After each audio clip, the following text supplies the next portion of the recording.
4 of the differential repair. This actually, well, the disassembly. Um,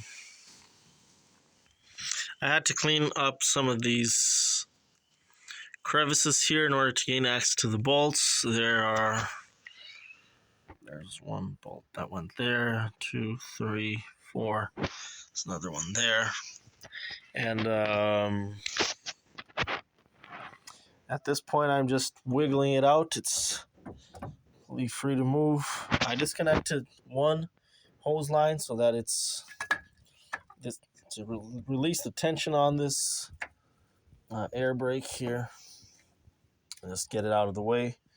The nice thing about having the shaft, so this shaft here, fortunately that's good.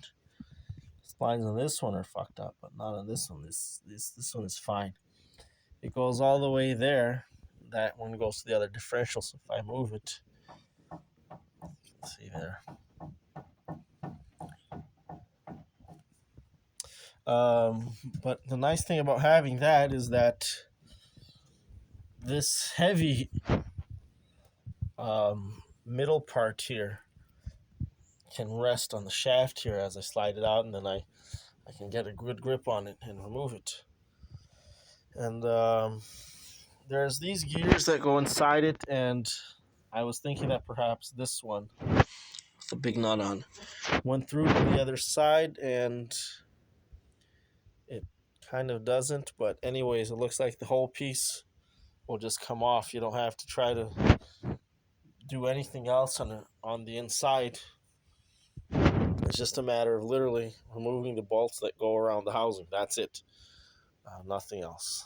So just a heads up, because sometimes these things are, depending on the truck, these things are assembled in a way where you have to move a gear to then get the housing out. This is nice and simple. The whole thing just comes off. So that'll be it for tonight. It's already past 8 p.m. This will be my mission accomplished for the day.